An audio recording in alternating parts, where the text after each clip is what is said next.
ngo umwe bamukubise arashaye yagiye kwa muganga ubundi nawe bamunyuruje rero tubabajwe n'uwo muntu banyuruje nico gituma dushobora gukora akazi ko kumurondera tukamuronka usanga bariko baravuga nk'ivyo nerega naje jewe nagarutse hanyuma maze kugaruka rero ico gihe kweri naciye mfata ingingo yo guheba nako kazi nzohava ndahasiga agahanga kandi mu vy'ukuri ni kara kazi k'umuntu umukozi w'Imana kuko twebwe twakorana n'ibisuma abashoferi bibi bitoro natwe tukabitanga kugira ngo baduhe amafaranga urumva ko namaze kwiyunga n'ibisuma nako kara kanywafi rero mu vy'ukuri nyuma yaho ivyo birarengana bante nanduye amangetengete fatwa n'ukuboko ndavyimba ngaha urutugu ruravyimba biramanuka aho vyoje mu ntuze aho vyoje ngo bimanuke ku mutima Imana itoya ndacyamuziga intoke zaramugaye natobotse ngaha ntoboka ngaha hasi mfunya intoke zimeze ukunyene kandi binyerere namaze kubona ko ari bimpitana kuko muri privé bari bambwiye yuko ntegerezwa kuririmba amajana 3 kugira ngo bankurikirane bamvure neza nta n'ijana natanze nakizizwe n'amasengesho barapfukamira senga naravugamye ndasenga abandi ngo ninje mu bapfumu ngo iyo ngwara imeze uku ngo ntagiye mu bapfumu bazoguca nababwiye nti nopfuma ngiye ukuboko ariko ntagiye ku mupfumu nkajya mu ijuru mfise ukuboko kumwe mugabo sinjye muri gihe no mufise amaboko yose yego urumva hanyuma rero ivyo birarengana nafashwe n'ingwara hari mu kwezi k'umunani nari ngiye kugura inka ntiburenza hariya fatwa n'ingwara yo kuva amaraso mu mazuru kandi amaraso menshi nayavuye iminsi 8 abantu bose babaza ngo babonye umwana agiye kuyaseza ngo uwo muntu aracyariho ati ariho mugabo ndabibona nyene yuko biheze kuko umuntu bakama amaraso apfa bibona nkabona imanga imbere yanje ubwa mbere narisohokana hanze hanyuma biranka yuko njya n'imbere y'umuryango hanyuma nguma ku gitanda umwana ngwaje aragira ubwoba ndabwira nti nureme kuko gupfa no kwimbugwa umuntu araha w'inshuti araza ati jewe ndagusavye unyemerere nze kukuraguriza n'amahera nzotanga yiwanje n'amafaranga bazonja nayiwanje we nta kintu kimwe uzotanga niwagenda bize biguhame ntibize bihame jewe kuko jewe ubuzima bwanje nabwayiguriye Kristo yego kandi gupfa nta kosa na rimwe ririmwo ikibintu gupfa nabi muri iyo minsi 8 amaraso arahagarara ubuzima buca bugaruka ndabwumva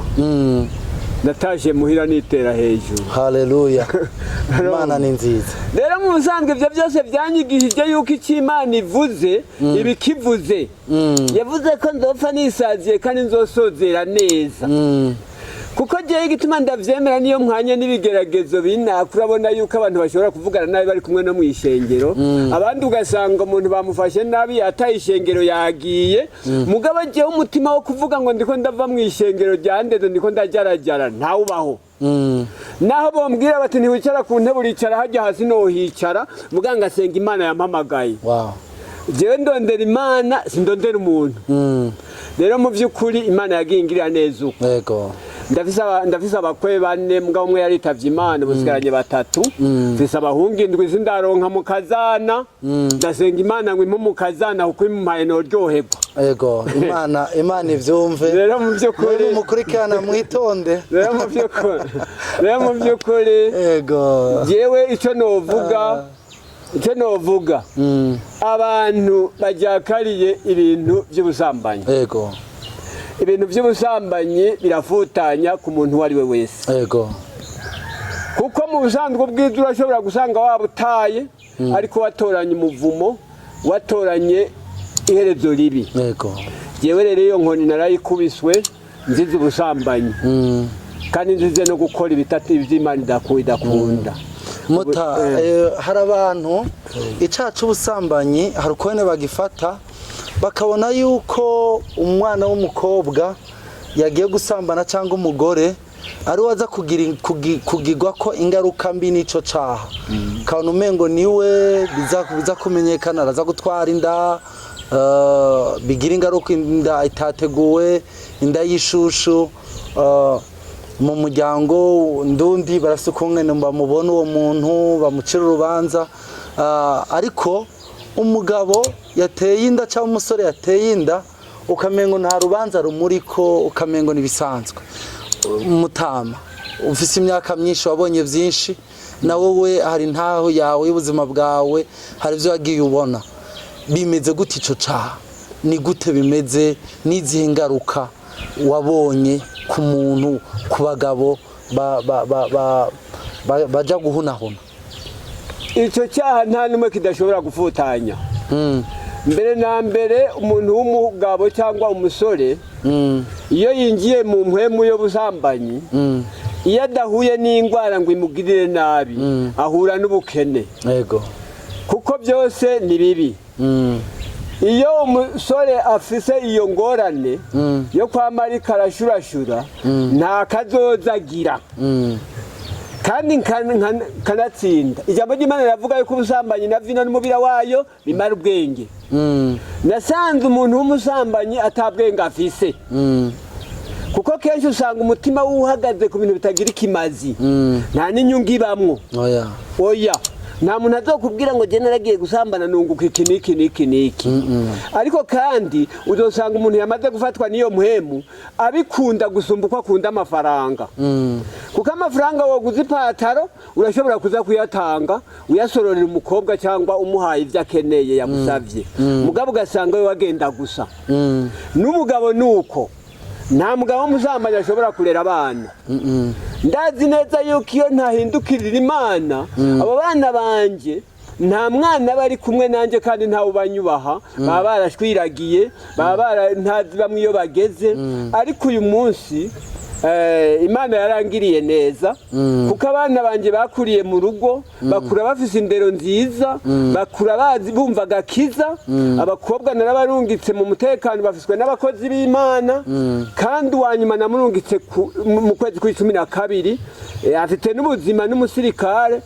yatwaye n'umupolisi urumva yari isanzwe ari umusenzi ari umusoda wa Kristo ubu n'umusoda w'igihugu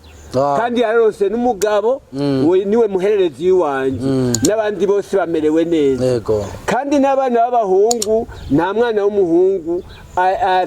arimwe impwemu yiwanje impwemu yiwanje nayisengeye ngo igende ikuzimu nizo nkurikirira abana navyatuye imbere y'ishengero rinini nimundambike kw'ibiganza impwemu yari muri jewe ntizingire mu bana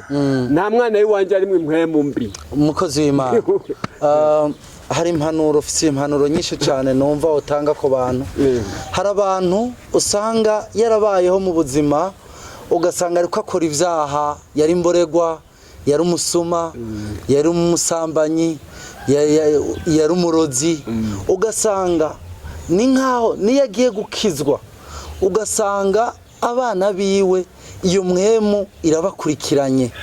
rero ugasanga ubuzima bwari kwa kundi iyo muvumo wari warononye ubuzima bw'umuvyeyi ugasanga n'umwana uwo muvumo nawe nyine ubuzima bwa burononye abana niko hanura abo bantu nigiki bakwiye gukora ico bokora Imana irumva ego Imana irumva ndabizi neza ko Imana yumva kandi ntawaje imbere y'Imana ngo atahe imvumure ntawaje imbere y'Imana ngo atahe amaramasa upfukamiye Imana ugasenga ukatura ibyakubaye ko byose kandi abo bana ukabakomeza ko n'inyigisho ukabigisha kumenya Imana ivyo birahera kuko iyo ni impwemu mbi kugwaho no gusenga nanjye ubwanje nari mfise ubwoba kuko je nari mfise abana b'igikundiro nari nzi neza yuko badashobora gusohoka bose hatabaye mwutwaye ikinyendaro ariko kubera gusenga n'inyigisho no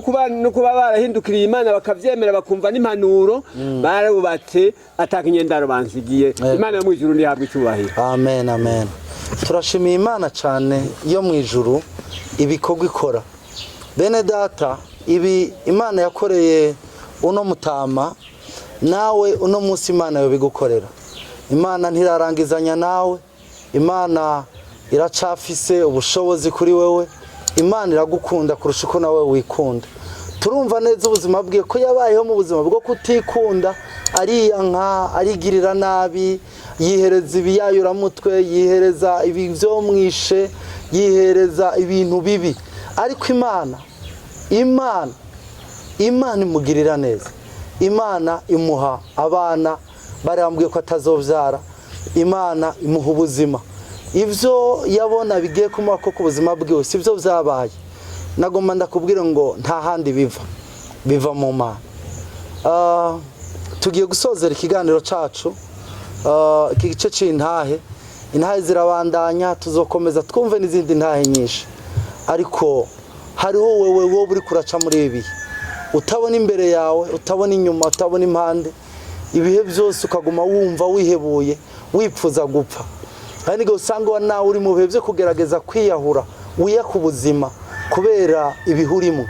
Nagomba ndakubwire mwene data, Imana iracagukunda kuruta uko wikunda. Imana ni umwizigirwa, Imana n'umubyeyi n'inteturuye. Ni Imana inyuranya ibihe bibi ikabihindura ikaguha ibihe byiza. Twagomba dusabe uno mutama agusengere. Wowe woba umaze igihe urindiriye urubyaro, warasenze, uraho urategereje, ariko ukabona ntibiriko birakunda. Hari ibyo bakubwiye kwa muganga ngo impamvu nizi, ariko nagomba ndakubwira ngo kubera Imana birashoboka. Kubera Imana umuremyi wawe birakunda ko wabona urubyaro. Kubera Imana umuremyi wawe yo guhereza ibyo wabuze, ibyo warondereye hanze ukabura. Hari ibyo abapfumu bakubwiye ngo genda hana hariya, ntiwemerere umwasi ko agutwara kuri abo bagizi ba nabi. Umutama yavuze ngo igihe agwara ukuboko yahisemo ko yopfa akaja mu ijuru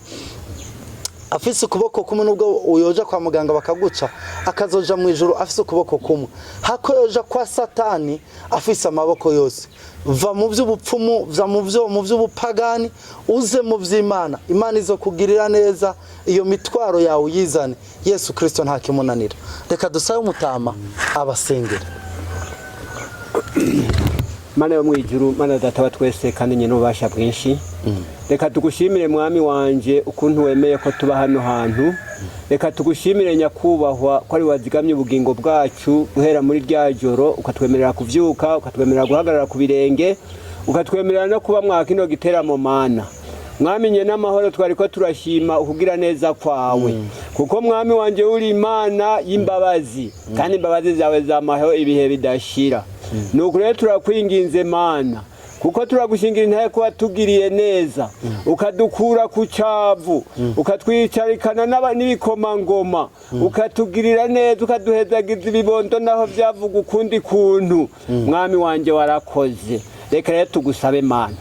mwami wanje abantu nabawe, nabo wiremeye, nico gituma rero tugushize mu biganza batarakumenya, kuko nta muntu numwe waremye wo gupfa rubi. Oya, umuntu wese wamusezeraniye ubugingo. Ndakwinginze ugendagende mu bwoko bwawe Mana, ugendagende mu wo waremye, ubarungikemwo mpwemu yera abereke guhinduka, kugira ngo nawe bahezagire, kuko warabisezeranye neza ngo umuntu wese azoguhindukirira, ngo uzomuha umugisha, ngo uzomuhezagira, uhezagire n'indimiro yiwe, uhezagire n'ibitungano vyiwe, uhezagire n'abana biwe. Nuko rero ndakwinginze Mana ngo ubahe kuguhindukirira, ntibatorane umuvumo ariko batorane umugisha, kuko washize imbere umugisha n'umuvumo imbere y'abantu bawe. None mwami wanje ndakwinginze ngo bahumure amaso y'impwemu, kugira ngo babone aho umugisha uri, maze bawukurikire, ariko ntibakurikire umuvumo, kuko umuntu akurikiye ubusambanyi abakurikiye umuvumo,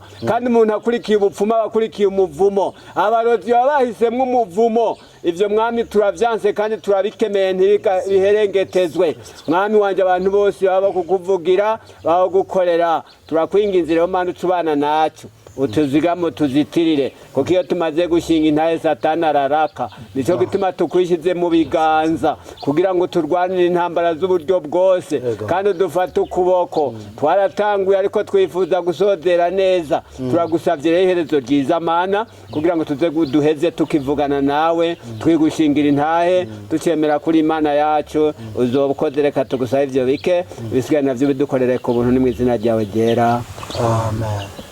umwami Yesu abagirire neza.